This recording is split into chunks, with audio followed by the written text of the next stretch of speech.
Very good morning friends. और हम कर रहे हैं इंडियन हिस्ट्री आईएएस प्रिपरेशन के लिए। और एग्ज़ाम 24 मई को है प्रीलिम्स का, और उसके बाद मेंस और फिर इंटरव्यू। और एंशियंट इंडिया में हम इससे पहले प्री हिस्ट्री कर चुके हैं, जिसमें हम पालियोलिथिक, मीज़ोलिथिक, नियोलिथिक और पालियोलिथिक की further 3 stages, lower palaeolithic, middle palaeolithic और अपर पालियोलिथिक, उसके बाद चालकोलिथिक और आयरन एज हमने देखा।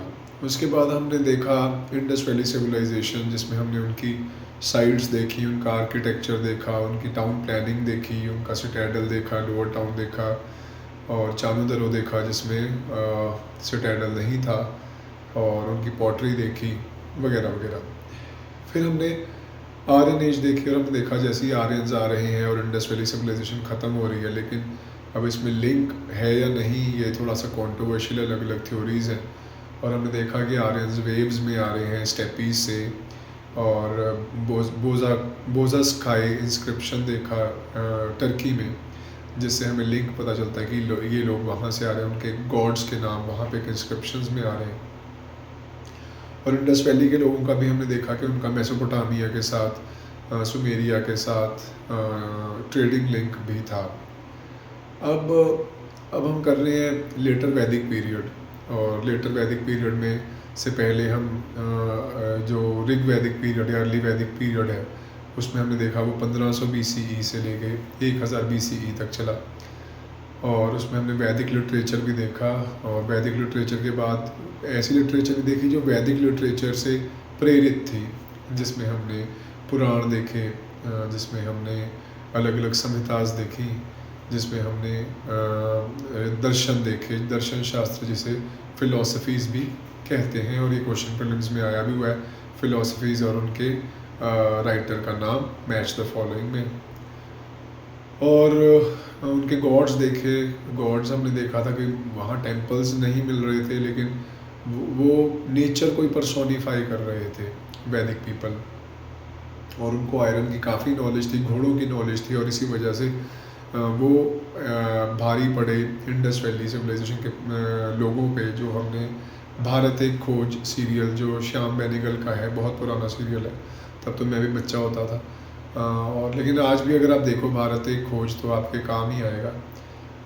तो डिस्कवरी ऑफ इंडिया बुक थी जवाहरलाल नेहरू की, उसी के बेसिस पे भारत एक खोज सीरियल बनाया गया। तो अब ये हो गया इंट्रोडक्शन। तो लेटर वैदिक पीरियड में हम देखते हैं कि वुमेन की पोजीशन थोड़ी ख़राब हो गई थी। नियोग जो एक मैरिज होती थी, जब एक औरत विडो हो जाती थी तो हस्बैंड के छोटे भाई के साथ या कोई रिश्तेदार के साथ शादी कर देते थे, या फिर अगर बच्चा नहीं हो रहा तो भी कर देते थे ऐसा, तो उसे नियोग कहते थे। वो नियोग अब होना बंद हो गया था। जो वर्ना सिस्टम था उसमें वर्ना सिस्टम स्ट्रॉन्ग हो गया था, और इस तरह की चीज़ें हमें देखने को मिलती हैं। और गॉड्स भी डिफरेंट हो गए थे, नए गॉड्स आ गए थे, क्योंकि अब नेचर पे इतनी ज़्यादा डिपेंडेंस नहीं रही थी, डिपेंडेंस तो अभी भी बहुत थी। और हमने देखा कि सप्त सिंधु से, यानी कि फ्रंटियर प्रोविंसेस, यानी कि पाकिस्तान, अफ़गानिस्तान और पंजाब, यानी कि ये वाले पोर्शन से सप्त सिंधु, इंडस और उसकी ट्रिब्यूटरीज प्लस सरस्वती, तो यहाँ से ये लोग शिफ्ट करके यमुना गंगा दोआब की तरफ चल पड़े थे। तो प्रैक्टिकली सप्त सिंधु में भी ये लोग थे, लेकिन अब इनकी ज़्यादा पकड़ गेंजेटिक प्लेन्स की तरफ होने लग गई थी। पूरे के पूरे नदरन इंडिया में लगभग आर्यंस आ चुके थे। तो कंटिन्यू करते हैं। और इसे बोलते थे आर्यवर्त। आर्यवर्त वो सारा पोर्शन है नदरन इंडिया का जहाँ पे आर्यंस लेटर वैदिक पीरियड में रह रहे हैं। और अब पहले सरस्वती बहुत इंपॉर्टेंट नदी होती थी, जो कि जिसने शायद अपना रूट चेंज कर लिया, और आज की डेट में जो घग्गर का रूट है वही है सरस्वती का। और वो गंगा के कल्चर गंगा की तरफ फैलने लग गया, जिसे मध्य देश कहते थे ये लोग। ज़्यादा नदियों का जिक्र आ रहा है इस टाइम पे, जैसे कि नर्मदा, सदानीरा जो आज के डेट में गंडक है, गंडक ट्रिब्यूटरी है गंगा की, और चंबल जो कि राजस्थान की तरफ बहती है और यमुना की ट्रिब्यूटरी है। अब ये कैसे पता चलता है कि ये लोग ईस्ट की तरफ यानी गंजेटिक प्लेन्स की तरफ जाने लग गए थे? तो सतपथ ब्राह्मण है, तो ब्राह्मण हमने देखे थे कि वो टेक्स्ट है जो एक्सप्लेन करता है वेदों को। तो ब्राह्मण है जिसका नाम है सतपथ, उसमें लिखा गया है कि विदगा माधव, तो एक किंग लगा लो, एक लीडर लगा लो जिसका नाम है विदगा माधव, वो माइग्रेट किया सरस्वती से और सदानीरा को उसने पार किया यानी कि गंधक को पार किया और वो विदेहा में आ गया जो आज की डेट में तिरहुत नाम की जगह है, और यहाँ आ गया। और एग्जैक्ट टेक्स्ट क्या है? ही अग्नि, यानी कि आगे आगे आग जाती जा रही है और जंगलों को जलाते जा रहे हैं वो लोग, स्लैश एंड बर्न जैसे झूमिंग भी कहते हैं आज की डेट में। नॉर्थ ईस्ट में अभी भी थोड़ा बहुत है लेकिन अब तो डिसअलाउ कर दिया है। तो along the towards the east and Gautam Raghugana, और गौतम रघुगना जो प्रीस्ट है, यानी एक राजा होता था और उसका सबसे इम्पोर्टेंट बंदा कौन होता था? उसका प्रीस्ट, पुरोहित। तो और विदेगा माधव फॉलो कर रहे हैं अग्नि को, यानी कि जंगल को शायद वो जलाते जा रहे हैं, ये यज्ञ करते जा रहे हैं और आगे बढ़ते जा रहे हैं। तो जनपद इस टाइम पे शुरू हो गए थे। जन मतलब कि लोग और पद मतलब कि ज़मीन। तो जनपद शुरू हो गए थे, जैसे कुरु बना पुरु और भारता के कॉम्बिनेशन से। तो भारता हमने देखा था जब 10 राजना वॉर हुई थी ऋग्वैदिक टाइम में, तो भारता किंग जीत गया था। अब जब पुरुष और भारत कंबाइन हुए तो कुरु बना। पंचाल, जहाँ से शायद जो पंचाली हैं, जो द्रौपदी का दूसरा नाम पंचाली है, तो पंचाल एक जनपद बन रहा है जो तुर्वासा और कृवि के कॉम्बिनेशन से बन रहा है, और तीसरे का नाम काशी है, वगैरह वगैरह। ये सब दोआब रीजन, दोआब यानी गंगा यमुना दोआब रीजन में बन रहे हैं। लेटर वैदिक पीरियड में विंध्या माउंटेन का भी जिक्र आता है, जबकि हमने ऋग्वैदिक पीरियड में हिमवंत यानी कि हिमालयाज और हिंदू कुश माउंटेन्स का नाम देखा था। हिंदू कुश माउंटेन्स को वो लोग बोल रहे थे मुंजावंत। तो यहाँ पे हमने तीसरा माउंटेन देखा विंध्या माउंटेन, जिसे साउदर्न माउंटेन्स वो मानते थे, बाउंड्री मानते थे, क्योंकि हमें पता है कि विंध्या में बहुत ज़्यादा जंगल है और विंध्या को क्रॉस करना उस टाइम पे बहुत मुश्किल था। जो रामायण में जिक्र आता है कि वो बहुत जंगल में से होके गुजर रहे हैं और उनको बहुत राक्षस मिल रहे हैं, वो बेसिकली विंध्या सतपुड़ा वाला स्ट्रेच ही है। तो आगे चलते हैं। तो टेरेस्ट्रियल डिवीजन्स जो थी, आर्यवर्त जहाँ ये लोग रहते थे नॉर्दर्न इंडिया, मध्य देश सेंट्रल इंडिया और दक्षिण पथ सदर्न इंडिया। पॉलिटी कैसी थी, राजनीति कैसी थी? तो हमने देखा था राजन तो आ गया था ऋग्वैदिक पीरियड में, लेकिन अब किंगडम बड़े होने लग गए, स्टेटली सिटीज़ बनने लग गई। स्टेटली सिटी मतलब स्टेट जो उसकी गवर्नमेंट है ना, स्टेटली सिटीज़ लेटर वैदिक पीरियड में आ गई। एक तैत्तरीय ब्राह्मण है, सतपथ ब्राह्मण में हमने क्या देखा था? सतपथ ब्राह्मण में हमने देखा था कि कैसे वो लोग जो सप्त सिंधु है वहाँ से क्रॉस करके वो पहुँच गए थे गंगा वाले एरिया में, और विदगा माधवा की कहानी सुनी थी हमने। अब तैत्तरीय ब्राह्मण में क्या लिखा हुआ है कि जो किंग है वो भगवान का भेजा हुआ बंदा है, डिवाइन ओरिजिन ऑफ किंगशिप, ये तैत्तरीय ब्राह्मण में लिखा गया है। तो इसीलिए अगर आप किसी चीज़ को भगवान से जोड़ देते हो तो उसकी बात तो माननी पड़ेगी। और मेडिवल इंडिया में जब हम देखेंगे ममलूक डायनेस्टी, जब हम ममलूक यानी कि सल्तनत पीरियड में ममलूक डायनेस्टी देखेंगे तो हम बलबन का नाम देखेंगे। तो बलबन ने भी ज़िल्ले इलाही का खिताब लिया था, टाइटल लिया था। ज़िल्ले इलाही का मतलब भी शेडो ऑफ गॉड होता है, और पाइबॉस करना होता था, पैरों को छूमना होता था, किंग के सजदा करना होता था, और पाइबॉस झुक के सलाम करना और पाइबॉस करना। तो जब हम किसी चीज़ को परमात्मा के नाम से जोड़ देते हैं तो फिर उसकी कदर करनी पड़ती है। तो ये एक चाहे स्ट्रेटजी मान लो या कुछ भी कर लो, तो यहाँ पे भी किंग का जो है तैत्तरीय ब्राह्मण में कह रहे हैं कि वो डिवाइन ओरिजिन है किंग का। गवर्नमेंट मशीनरी बहुत एलेबोरेट हो गई और पावर क्योंकि बढ़ती जा रही थी किंग की, नए सिविल फंक्शनरीज आ गए। जैसे ऋग्वेद में तो हम सिर्फ पुरोहित ही एक सिविल फंक्शनरी पढ़ते हैं। अब नए जो सिविल फंक्शनरी यानी कि जो सरकारी बंदे आ गए, उनके नाम क्या थे? भाग दूधा, जैसे दूध का एक हिस्सा लेके जाता होगा क्योंकि गाय बड़ी इंपॉर्टेंट थी। तो ये मेरी इंटरप्रिटेशन है कि दूध का एक भाग लेने वाला बंदा भाग दूधा हो गया, तो वो टैक्स कलेक्ट करता था। उसके बाद सारथी या सुता, सुता का मतलब रॉयल हराल्ड, जो रॉयल मैसेंजर हो गया, जो किंग का मैसेज दूसरे किंग तक लेके जाता था। और सारथी का मतलब तुम्हें पता ही है, चैरिटियर, जो रथ को चलाता है। सारथी, रथ के साथ वाला ना। तो उसके अलावा खस्त्री जो चैम्बरलेन होता था, और अक्षवापा जो कोरियर होता था। तो कोरियर और जो अक्षवापा और सुता का तो सिमिलर सा लग रहा है। उसके अलावा जो मिलिट्री ऑफिशियल्स होते थे ऋग्वैदिक टाइम पे, जैसे कि सेनानी, ग्रामणी, वो अभी भी एग्जिस्ट करते हैं। ग्रामणी जो विलेज का हेडमैन होता था, सरपंच लगा लो, और सेनानी जो सबसे ज़्यादा शूरवीर इस लड़ाई में सबसे आगे होता था। और प्रोविंशियल गवर्नमेंट्स शुरू हो गई थी रेगुलर सिस्टम पे। प्रोविंशियल गवर्नमेंट जैसे आज की डेट में भी स्टेट्स हैं, पंजाब, हरियाणा, हिमाचल वगैरह। तो हमें एक बंदे का नाम दिखता है, एक डेजिग्नेशन दिखता है जिसका नाम है स्थापति।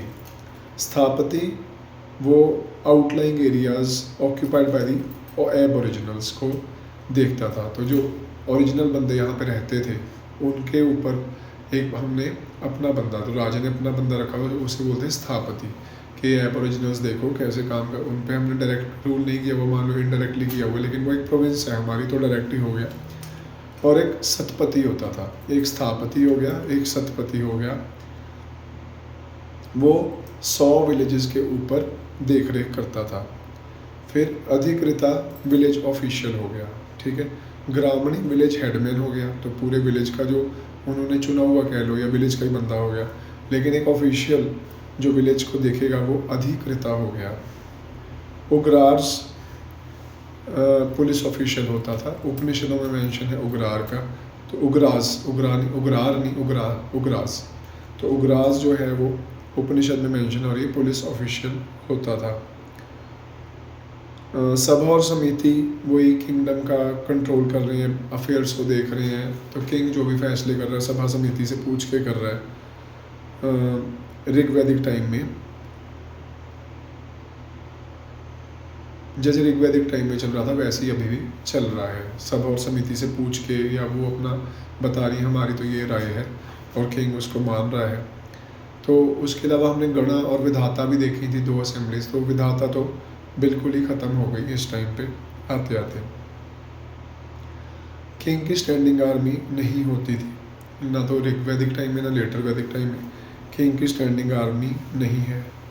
जुडिशरी बढ़ती जा रही थी। किंग बहुत अच्छा रोल प्ले करता था क्रिमिनल लॉ को देखने के लिए।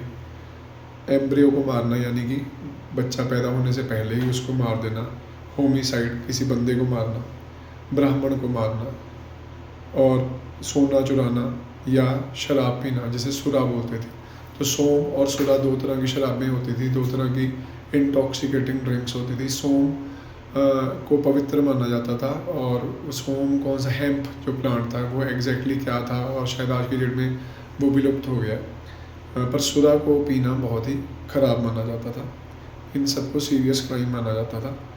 ट्रीजन यानी कि अपने देश के साथ गद्दारी करना, अपने जनपद के साथ गद्दारी करना सबसे बड़ा कैपिटल ऑफेंस माना जाता था, यानी उसके लिए डेथ पेनल्टी दी जाएगी। सोसाइटी में क्या था, तो हमने ये देखी इनकी पॉलिटी। अब इनकी सोसाइटी देखते हैं। तो जो यजनास करते थे, अच्छा मैंने देखा जो यज्ञ हम बोलते हैं ये गलत प्रोनाउंसिएशन है, तो यजना एग्जैक्ट संस्कृत प्रोनाउंसिएशन है। तो तभी हमें बुक्स में यजना NCERT में देखने को मिलता है, यज्ञ कहीं भी देखने को नहीं मिलता। तो जो यजना ये लोग करते थे वो ज़्यादा इलेबोरेट हो गए और बहुत ही कॉम्प्लिकेटेड हो गए। पहले जैसे सिंपल होते थे, अब बहुत ज़्यादा कॉम्प्लिकेटेड होते जा रहे हैं, और उसको करने के लिए ब्राह्मणों की मदद तो लेनी ही पड़ेगी। तो ब्राह्मण का इम्पोर्टेंस बढ़ गई थी लेटर वैदिक पीरियड में। अब जैसे जैसे आर्यंस ईस्ट की तरफ, यानी कि गंगा यमुना द्वाब की तरफ एक्सपेंड करते जा रहे थे, और साउथ की तरफ भी करते जा रहे थे, तो क्षत्रियास बहुत इंपॉर्टेंट हो गए। क्योंकि अगर आप एक्सपेंड करोगे तो वहाँ के जो लोग हैं उनसे झगड़े भी होंगे, तो उनको मारना भी पड़ेगा, काटना भी पड़ेगा, तलवारें भी चलेंगी। तो क्षत्रिय इन कॉन्कोर्ड टेरिटरीज पे आ रहे थे और उनको एडमिनिस्टर कर रहे थे। तो क्षत्रिय कौन हुए? वॉरियर्स। तो ब्राह्मण वो हो गए जो यज्ञ कर रहे हैं, यजना कर रहे हैं। क्षत्रिय वो जो एक्सपेंशन कर रहे हैं। और बाकी लोग हो गए वैश्य। वैश्य कौन हो गए? वो सारे के सारे बाकी के लोग। विस, वैश्य वर्ड विस से बना। विस का मतलब हमने देखा पीपल। तो लोग जो बाकी बचे वो विस यानी वैश्य बन गए। और जो नॉन आर्यंस थे, जो बचे कुछ लोग, जहाँ जिन पे एबोरिजिनल्स, चाहे अब वो इंडस वैली के लोग हैं, लेकिन सिर्फ इंडस वैली सिविलाइजेशन ही तो नहीं थी, और भी हमने देखा कल्चर चालकोलिथिक भी चल रहा था, नीचे आयरन एज भी चल रही थी, और नियोलिथिक भी कहीं ना कहीं चल ही रहा होगा। तो वो सारे लोग शूद्र बनते गए। लेकिन ये जो डिवीज़न थी अभी भी इतनी रिजिड नहीं हुई थी। जो गोत्र का इंस्टीट्यूशन है, क्लैन, वो लेटर वैदिक पीरियड में आया। आपको आज भी पूछते हैं आप कौन से गोत्र से हो, है ना? तो गोत्र का ओरिजिन यहाँ पे आ रहा है लेटर वैदिक पीरियड में। तो हायर कास्ट के लोग लोअर कास्ट से मैरिज कर सकते थे, लेकिन शूद्रों के साथ, यानी कि जो यहाँ के एबोरिजिन्स थे, जो आर्यंस, नॉन आर्यंस हम कहेंगे, उनके साथ शादी अलाउड नहीं थी। और पॉल्यूशन का आइडिया भी, जैसे आपने अगर हाथ नहीं धोए या मांस बनाते हो आप, या आप सो कॉल्ड शूद्र से हो, इस तरह की चीज़ों से पॉल्यूशन का भाव, जो कि बाद में अनटचेबिलिटी का रूप ले लेगा, तो पॉल्यूशन सोसाइटी में एक आने लग गया था। तो 4 आश्रमों की बात आ रही है इस दौरान। ब्रह्मचार्य, गृहस्थ, ब्रह्मचार्य मतलब स्टूडेंट लाइफ, गृहस्थ मतलब शादीशुदा लाइफ, वानप्रस्थ मतलब कि अब आपने शादी भी कर ली, बच्चे भी हो गए, बच्चे बड़े भी होने लग गए, काफ़ी बड़े हो गए, इतने बड़े हो गए कि वो उनको अब आपकी इतनी ज़रूरत नहीं है, वो अपनी ज़िंदगी को चला सकते हैं, तो आप वन की तरफ प्रस्थान कर जाओ। अगर संन्यास मतलब आपने सारा कुछ ही छोड़ छाड़ दिया और भगवान की तरफ, जिसे हम निर्वाण की तरफ कह सकते हैं बुद्धिज़्म में। तो ये 4 आश्रम हैं, ब्रह्मचार्य, गृहस्थ, वानप्रस्थ और संन्यास। ये जबला उपनिषद में कहा गया। तो हमने 3 चीज़ें देखी। सबसे पहले हमने देखा सतपथ ब्राह्मण में, जिसमें उनकी ईस्टवर्ड एक्सपेंशन की बात की गई। फिर तैत्तरीय ब्राह्मण, जिसमें किंग के डिवाइन ओरिजिन की बात की गई। और उसके बाद हमने देखा जबल उपनिषद, ये उपनिषद है जिसमें हमने 4 आश्रमों की बात की। तो जो आश्रम क्यों बनाए गए थे? तो 4 हमारे पुरुषार्थ हैं, 4 चीज़ों को पाना है हमने, उसके लिए 4 आश्रम बनाए गए थे। 4 पुरुषार्थ क्या हैं? धर्म, अर्थ, काम और मोक्ष। धर्म मतलब जो हमारा एज ए ह्यूमन बीइंग धर्म क्या है? हमारा सच बोलना, काम करना, कुछ भी, है ना? अर्थ मतलब पैसा, काम मतलब मैरिड लाइफ, सेक्सुअल लाइफ, और मोक्ष मतलब कि अब जीवन तो जी लिया, अब भगवान को पाने की हमारी कहानी शुरू होती है। वुमेन का स्टेटस डिक्लाइन होने लग गया था। ऐत्रेय ब्राह्मण कहता है कि अगर घर में बेटी का जन्म हो गया तो आपकी मिजरी शुरू हो गई, और अगर आपके घर पे बेटे का जन्म हो रहा है तो आपकी फैमिली का प्रोटेक्टर आ गया। और मैत्रेयणी संहिता कहती है, मैत्रेयणी संहिता बेसिकली, अब हमने देखा ना कि वेदों को संहिता भी कहते थे, तो यजुर्वेद में मैत्रेयणी संहिता है, यानी कि हम उसका एक चैप्टर मान लो। तो यजुर्वेद को हम 2 पार्ट्स में डिवाइड करते हैं। एक कॉम्प्लिकेटेड पार्ट जो कि कृष्ण यजुर्वेद है, और एक थोड़ा इजी पार्ट जिसे हम शुक्ल यजुर्वेद कहते हैं। तो कृष्ण यजुर्वेद में मैत्रेयणी संहिता है जो कहती है 3 ईवल्स हैं सोसाइटी में, 3 प्रॉब्लम्स हैं सोसाइटी में: शराब, औरत और जुआ। तो मोनोगैमी का कॉमन थी, आइडियल माना जाता था, लेकिन पोलीगैमी भी होती थी और फ्रीक्वेंट थी। तो पोलीगैमी ज़्यादा होती थी, लेकिन आइडियली आपको मोनोगैमी को ही इम्पोर्टेंस दी जाती थी। पॉलिटिकल असेंबलीज पहले विमेन अटेंड करती थी, अब विमेन पॉलिटिकल असेंबली, सभा समिति वगैरह नहीं अटेंड कर रही हैं। और हमने देखा था विधाता जो एक असेंबली थी वो तो ख़त्म ही हो चुकी थी। एक गर्गी, एक फिलोसोफर लेडी हुई, उनका एक बहुत इंपॉर्टेंट डायलॉग आता है बृहद्रण्य का उपनिषद, जो सबसे पुराना उपनिषद भी है। सो बृहद्रण्य का उपनिषद में यज्ञवल्क्य जो एक ऋषि थे, उनके साथ गर्गी का एक डायलॉग है डिबेट है जिसे बोलते हैं यज्ञवाल्क्य गर्ग की डायलॉग, जो बृहदारण्यका उपनिषद में है। तो इससे हमें आइडिया होता है कि कुछ विमेन को हायर एजुकेशन मिली हुई थी। अब विवाह कई तरह के होते थे। अगर तो लड़की, आपको दहेज के साथ लड़की मिल रही है तो उसे ब्रह्मा विवाह कहते थे, सबसे बढ़िया विवाह माना जा रहा है जो मुझे देखने में लग रहा है। और उसके बाद अगर एक प्रीस्ट आया, ब्राह्मण आया घर पे और उसको आपने पैसे नहीं दिए या उसने यज्ञ किया, आपने पैसे नहीं दिए, अपनी बेटी दे दी, उसे देव विवाह कहते थे। ब्रह्मा विवाह, फिर देव विवाह। अगर आपने लड़की दे दी और उसके बदले में पैसे ले लिए, फीस ले ली, कुछ पैसे ले लिए आपने लड़की को देने, लड़की तो आपने बंदे को दे दी शादी के लिए, लेकिन डॉरी देने की जगह आपने डॉरी एक तरह से आपने ले ली लड़की वालों ने, उसे अर्श विवाह कहते थे।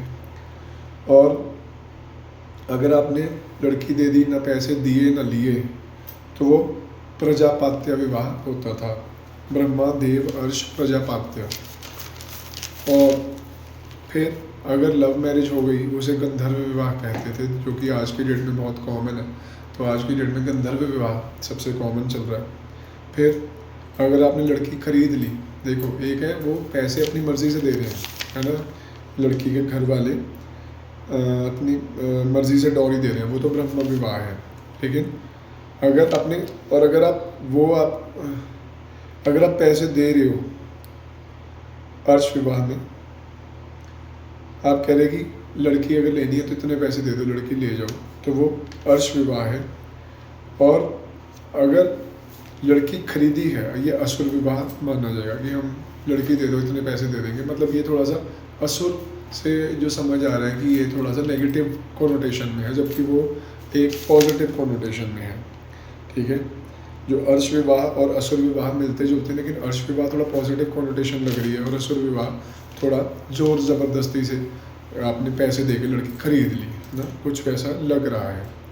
फिर राक्षस विवाह, आपने किसी किंग को डिफीट किया और उसकी बेटी को आपने ज़बरदस्ती उससे शादी कर ली, या आपने लड़की को किडनैप कर लिया और उससे शादी कर ली, तो वो राक्षस विवाह कहलाएगा। और फिर लास्ट में पिशाच विवाह, कि आपने लड़की को सेड्यूस कर दिया और रेप कर दिया, सेड्यूस किया, रेप किया और फिर उससे शादी की, वो पिशाच सबसे बेकार दर्जे का विवाह माना जाता था। तो ब्रह्मा, देव, अर्श, प्रजापत्य, गंधर्व, असुर, राक्षस, पिशाच। अनुलोम विवाह क्या होता था? अगर दुल्हा अपर जात का है और लड़की लोअर जात की है तो अनुलोम है, और प्रतिलोम हो गया इसका रिवर्स, यानी कि लड़की ऊंची जात की। आज की डेट में भी तो लड़की अगर ऊंची जात की, लड़का छोटी जात का, तो शादी ज़्यादा मुश्किल हो जाती है रादर देन वाइस वर्सा। तो फिर 16 संस्कार थे। गर्द बांधना, तो जब कंसीव किया बच्चे को तो गर्भ बांधना। फिर पुंसावना, तो जब बच्चा पेट में है तो लड़की के बाल शेव कर देते थे ताकि कोई डिजीज़ वगैरह, कुछ हाइजीन का प्रॉब्लम ना हो। फिर सीमांतोन्नयन, फिर जात कर्मा, फिर नामकरण, नामकरण तो पता ही चल रहा है कि नाम रखना। निष्क्रमणा 7वां, अन्न प्रश्न 8वां, चुदा कर्मा 9th, कर्ण छेदना, कान छेदना नाम से पता चल रहा है 10वां, विद्यारंभ जब स्टडीज शुरू हो गई 11, उपनयना जब आपने जनेऊ डाला 12वां, वेदारंभ जब वेदों की पढ़ाई स्टार्ट हुई 13, समावर्तना 14, विवाह नाम से पता चल रहा है 15, वानप्रस्थ जंगलों की तरफ आप चल पड़े 16, अंत्येष्टि जब आपकी डेथ हो। रिलीजन की अगर हम बात करें तो इंद्र और अग्नि, जो कि इंद्र तो सबसे इम्पोर्टेंट गॉड होते थे ऋग्वैदिक टाइम में, और अग्नि भी बहुत इंपॉर्टेंट थी जो इंटरमीडिएटरी थी गॉड और इंसानों के बीच में, वो बैकग्राउंड में चले गए, रेलीगेट कर दिए। और प्रजापति जो कि क्रिएटर ऑफ यूनिवर्स थे, बाद में जिन्हें ब्रह्मा कहा गया।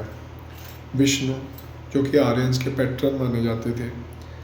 और रुद्र जो गॉड ऑफ एनिमल्स, बाद में शिव या महेश के साथ आइडेंटिफाई किए, वो प्रोमिनेंस में आ गए, यानी कि ट्रिनिटी ऑफ गॉड्स। अब प्रजापति जो कि ब्रह्मा थे वो सुप्रीम गॉड बन गए, लेकिन आज हम देखें ब्रह्म को इतनी इम्पोर्टेंस नहीं दी जाती, ब्रह्मा भगवान को, लेकिन उस टाइम पे वो सुप्रीम गॉड बन गए। कुषाण जो कैटल के प्रोटेक्टर माने जाते थे अर्ली वैदिक पीरियड में, अब वो शूद्रों के, जो कि नेटिव लोग थे, एबोरिजिनल्स थे, नॉन आर्यंस थे, उनके गॉड माने जाने लगे कुषाण। बृहदारण्यक उपनिषद पहला ऐसा वर्क था जिसने ट्रांसमाइग्रेशन की बात कही थी, पुनर्जन्म या संसार चक्र। तो पहली बार जब पुनर्जन्म की बात की, दोबारा हम डेथ के बाद दोबारा जन्म लेते हैं, ये हमें बृहदारण्यक उपनिषद, और पहले भी हम बृहदारण्यक उपनिषद में हमने क्या बात देखी थी, ये हमने देखा था जबला उपनिषद में तो 4 आश्रम की बात है, और यज्ञवाल्क्य और गर्गी का डायलॉग देखा था हमने बृहदारण्यक उपनिषद में। तो और हमने पुनर्जन्म की बात भी इसी में देखी, और कर्मा की बात भी आती है इसमें, डीड्स की, आपने क्या काम किया उसके हिसाब से आपका जन्म होगा वगैरह, ये हमें बृहदारण्यक उपनिषद में पता चलता है, और साथ में गर्गी और यज्ञवाल्क्य का डायलॉग भी इसी में पता चलता है। तो पहले जो हमने देखा ऋग्वैदिक में यज्ञ बड़े सिंपल से होते थे, अब वो बहुत बड़े बड़े होने लग गए, सेक्रीफाइस बहुत बड़े बड़े होने लग गए, जिसमें लगभग 17 पंडित, पुरोहित या ब्राह्मण चाहिए होते थे। लेटर वैदिक पीरियड में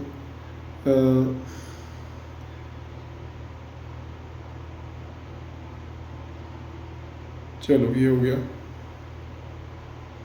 उसके बाद जो सेक्रीफाइस होते थे, जो बलि देते थे, वो 2 प्रकार के होते थे, या यज्ञ होते थे वो 2 प्रकार के होते थे। लघु यज्ञास, सिंपल प्राइवेट, जैसे घर के लोग कर रहे हैं, तो इसमें हाउस होल्डर्स करते थे। इसमें 5 महायज्ञ या अग्निहोत्रा या दर्श यज्ञ, ये अमावस के टाइम पे जब एक्लिप्स होता है, लूनर एक्लिप्स,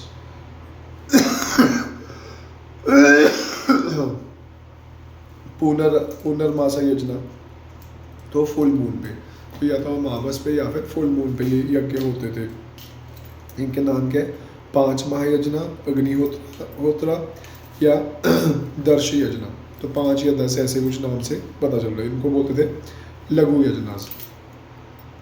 फिर महायज्ञास होते थे जो रॉयल सेक्रीफाइसेस किंग करता था, तो ये बहुत बड़े स्केल पे होते थे, अरिस्टोक्रेटिक वेल्दी लोग करते थे। और इसमें 3 इम्पोर्टेंट है, 4। एक राजासूया, जो जब प्रिंस किंग बन रहा है तब ये करा जा रहा है। बहुत सारे सेक्रीफाइसेस किए जाते थे, लगभग 1 साल तक चलते थे। बाद में इसे सिंपल अभिषेक से चेंज कर दिया, खर्चा शायद बहुत ज़्यादा होता होगा, या जैनिज़्म और बुद्धिज़्म के इन्फ्लुएंस में जो राजासूय यज्ञ था उसको लेटर वैदिक के भी लेटर पार्ट में इसको सिंपल अभिषेक यानी कि अनॉइंटमेंट तिलक लगा के कर दिया। दूसरा वाजाप्या, वाजा का मतलब होता है स्ट्रेंथ, और पिया का मतलब ड्रिंक, तो ड्रिंक ऑफ स्ट्रेंथ। तो इसमें क्या होता था, ये लगभग 17 दिन तक चलता था, और इसमें शायद सोम रस की कंजम्पशन भी की जाती थी। फिर तीसरा अश्वमेध यज्ञ, जिसमें एक घोड़े को दौड़ाया जाता था, और घोड़ा अगर किसी ने पकड़ लिया राजे का तो उसको राजे के साथ युद्ध करना होता था। अगर किसी ने घोड़ा नहीं पकड़ा तो फिर उसका बलिदान दिया जाता था। तो ये अश्वमेध कहा जाता है। राम जी ने भी जब वो अयोध्या वापस आए रावण को हरा के, उन्होंने भी किया, और युधिष्ठिर ने जब वो महाभारत का युद्ध जीत गए तो उन्होंने भी किया अश्वमेध। और चौथा है अग्निष्टोमा। तो जो लघु यज्ञ में हमने देखा था वो अग्निहोत्रा था, और इसमें है अग्निष्टोमा। इसमें क्या था, जानवर का सेक्रीफाइस देते थे अग्नि को, और ये 1 दिन होता था। और यज्ञ का जो होता था, यज्ञ का मतलब जो बंदा यज्ञ करवा रहा है ना, और उसकी जो वाइफ होती थी वो 1 साल तक ये यज्ञ ना होने से पहले वो एस्थेटिक यानी सन्यासी वाली ज़िंदगी जीते थे, और इसमें सोमरस कंज्यूम होता था। तो वाजाप्या में हमें कंफर्म नहीं है कि सोमरस, वैसे तो उस ड्रिंक ऑफ स्ट्रेंथ उसका नाम ही है, लेकिन अग्निष्टोमा में तो सोमरस का सेवन हो ही रहा है। और हमने देखा जो सुरा है उसकी कंजम्पशन प्रतिबंधित थी, और उस पर उसे क्राइम माना जाता था। और जब वैदिक पीरियड ख़त्म हो रहा था तो धीरे धीरे उनके अगेंस्ट रिएक्शन बहुत स्ट्रॉन्ग होता गया और हमने देखा था बुद्धिज़्म और जैनिज़्म की पकड़ बनने लग गई थी। और ये जो मूड है लोगों का कि वो तंग आ गए थे इतने रिचुअल से, वो हमें उपनिषद से पता चलता है। अब हमने इनकी ज्योग्राफी देख ली, इनकी पॉलिटी देख ली, इनकी सोसाइटी देख ली, अब इनकी इकोनॉमी देखते हैं। अब काउस की इम्पोर्टेंस उतनी नहीं रही थी जितनी कि ज़मीन की इम्पोर्टेंस हो गई थी। एग्रीकल्चर कैटल को रिप्लेस करने लग गया था और ऐसे ऐसे हल, जिन्हें फ्लो बोलते हैं, ऐसे ऐसे हल बनने लग गए थे जो ऐसे एग्जांपल्स देखने को मिले कि 24 बैल हल को जोत रहे हैं। मेन्योर खाद का ये लोग यूज़ करते थे फर्टिलिटी के लिए। चावल, जौ, बीन्स, सिसमे और गेहूँ उगाया जाता था। नई ऑक्यूपेशंस आ गई थी जैसे कि फिशरमैन, धोबी, डाई करने वाले कपड़े को, डोर कीपर्स, वॉचमैन और फुटमैन। तो कुछ स्पेशलिस्ट आ गए थे जैसे कि रथ बनाने वाले और कारपेंटर, टैनर जो हाइड उतारते हैं, जानवरों की खाल निकालते हैं, और हाइड ड्रेसर उसको बढ़िया बना रहे हैं। तो ये स्पेशलाइजेशन भी आने लग गई थी। मेटल्स की नॉलेज बहुत बढ़ गई थी। टिन का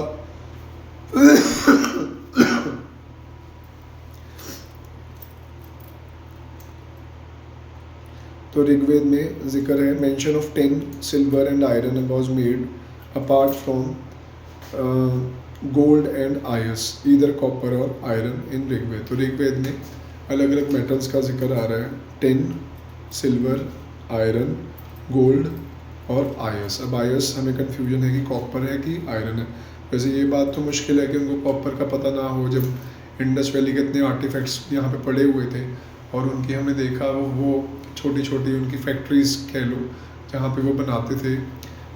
तो ऐसा तो मुश्किल है कि उनको कॉपर के बारे में ना पता हो। मर्चेंट्स जो थे वो गिल्ड्स, उनके अपने ग्रुप्स थे जिन्हें गिल्ड्स बोलते थे, श्रेणी बोलते थे। और कॉरपोरेशंस का भी जिक्र आता है जिन्हें गणा बोलते हैं। तो गणा, जो हम एक असेंबली की बात कर रहे हैं, तो वो गणा कहीं ना कहीं ये स्किल्ड वर्कर्स की कॉरपोरेशन होती थी। और एल्डरमैन, श्रेष्ठन्स, तो जो श्रेष्ठ होते थे उन्हें श्रेष्ठन्स कहते थे। और इनका जो कल्चर था, जैसे हमने देखा था ना उनके कल्चर को, ऋग्वैदिक के कल्चर को, ऑर्चर कलर्ड पॉटरी जो कि पीले या ऑरेंज कलर की होती थी, इनके कल्चर को बोलते हैं पेंटेड ग्रेवेयर, PGW। ये 1100 BCE से 600 BCE के बीच में चला। तो सतपथ ब्राह्मण में एक और चीज़ है, सतपथ ब्राह्मण में हमने पहले क्या देखा, सतपथ ब्राह्मण में हमने देखा कि कैसे विदगा माधव ईस्ट की तरफ चला, कैसे आर्यंस सप्त सिंधु से गेंजेटिक प्लेन्स की तरफ चले। और सतपथ ब्राह्मण में इसके अलावा 12 रत्नों के नाम भी हैं, किंग के रत्न कह लो, जैसे हम अकबर के भी 9 रत्न, नवरत्न देखते हैं। तो कौन कौन से सतपथ ब्राह्मण में, पुरोहित यानी कि प्रीस्ट, महिषी जो कि चीफ क्वीन है, सबसे इम्पोर्टेंट क्वीन, युवराज, महिषी सिर्फ क्वीन लिखा हुआ है वैसे यहाँ पे, युवराज, क्राउन प्रिंस, जो आगे, अब प्रिंस तो कई हैं, बच्चे तो कई हैं किंग के, लेकिन युवराज कौन है जो आगे किंग बनेगा, सुता जो रॉयल हराल्ड है यानी कि चीफ मैसेंजर है, रॉयल मैसेंजर है, और सारथी जो चैरिटियर है, सेनानी जनरल, सेना का पति, सेनापति जो है वो उसे सेनानी कहते हैं, ग्रामणी जो सरपंच है, हेड ऑफ द विलेज, क्षता, के से है क्षता, KSHATA, क्षता जो गेटमैन है, चैम्बरलेन है, गेट कीपर है, संग्रहर्ती जो ट्रेजरर है, जो खजांची है वो संग्रहर्ती, संग्रह करके रखता है, नाम से पता चल रहा है। बागदूधा हमने देखा, जो दूध का एक हिस्सा सबसे इकट्ठा कर रहा है, क्योंकि काऊ सबके पास है तो काऊ अपना दूध जो दे रही है, जो निकाल रहे हैं, वो उसका हिस्सा किंग तक पहुंच रहा है। तो बागदूधा, ये मेरी इंटरप्रिटेशन है, ऐसा ही होगा शायद। तो वो टैक्स कलेक्ट कर रहे हैं। और अक्षवापा जो कुरियर है, और पालगला, किंग का फ्रेंड को पालगला पलगला पालगला बोलते थे। और लास्ट में गोवी करतार, जो फॉरेस्ट डिपार्टमेंट का हेड होता था, गोवी करतार। तो इसी के साथ हमारा लेटर वैदिक पीरियड ख़त्म होता है। नेक्स्ट लेक्चर में हम महाजनपद शुरू करेंगे। Thank you so much.